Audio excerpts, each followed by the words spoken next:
Bismillahirrahmanirrahim. Assalamualaikum warahmatullahi wabarakatuh. Perkenalkan, nama saya Nuranisa, NIM D1A1200100 dari jurusan Agribisnis kelas A.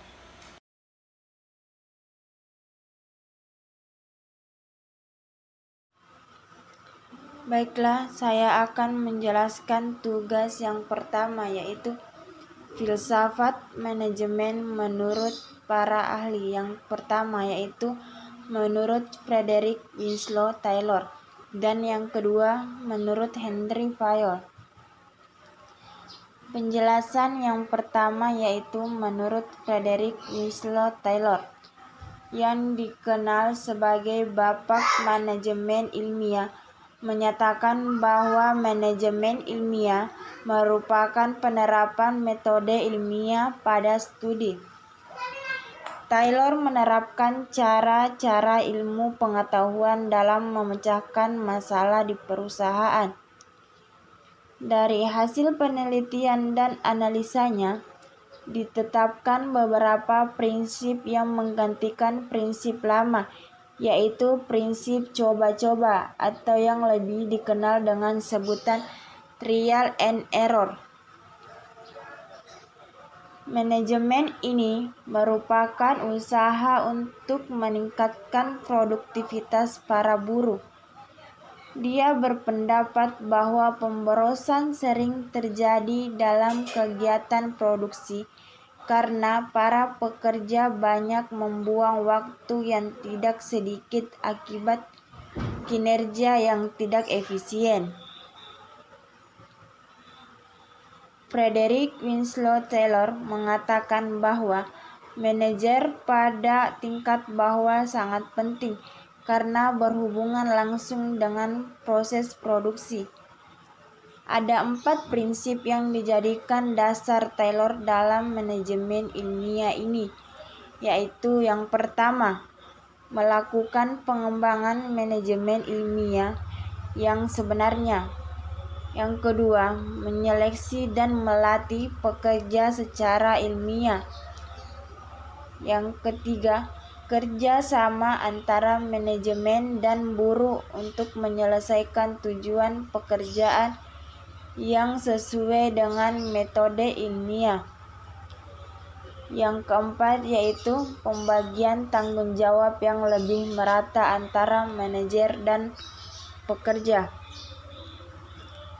Baiklah, Taylor berpendapat bahwa untuk dapat sukses dengan prinsip memerlukan revolusi mental yang lengkap pada pihak manajemen dan tenaga kerja. Dengan demikian, dia percaya bahwa laba akan naik sampai mencapai titik yang menyebabkan tenaga kerja dan manajemen tidak perlu lagi berjuang untuk itu.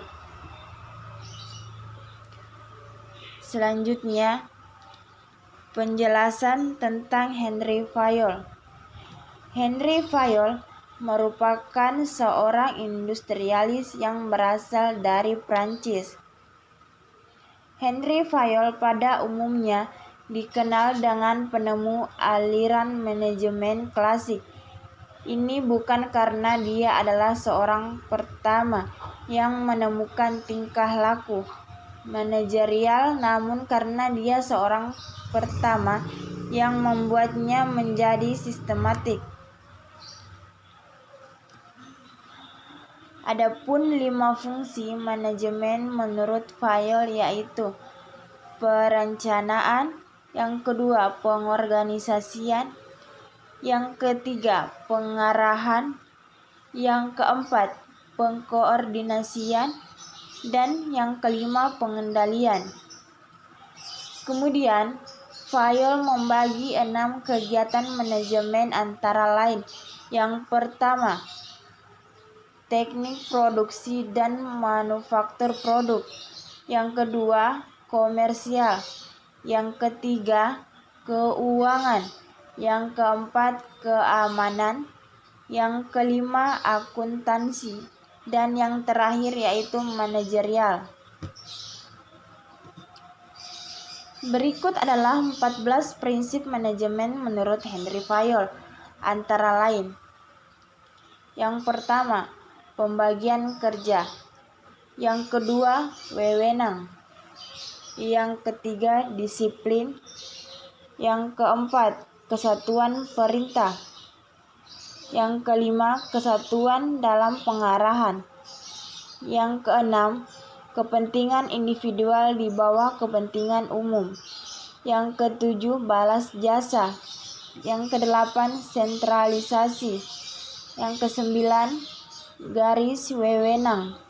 Yang kesepuluh, susunan. Yang kesebelas, keadilan. Yang kedua belas, stabilitas staf organisasi. Yang ke-13, inisiatif. Dan yang terakhir yaitu semangat korps. Terima kasih ya teman-teman. Maaf ya jika ada salah dalam penyebutan. Wabillahi taufiq wal hidayah. Wassalamualaikum warahmatullahi wabarakatuh.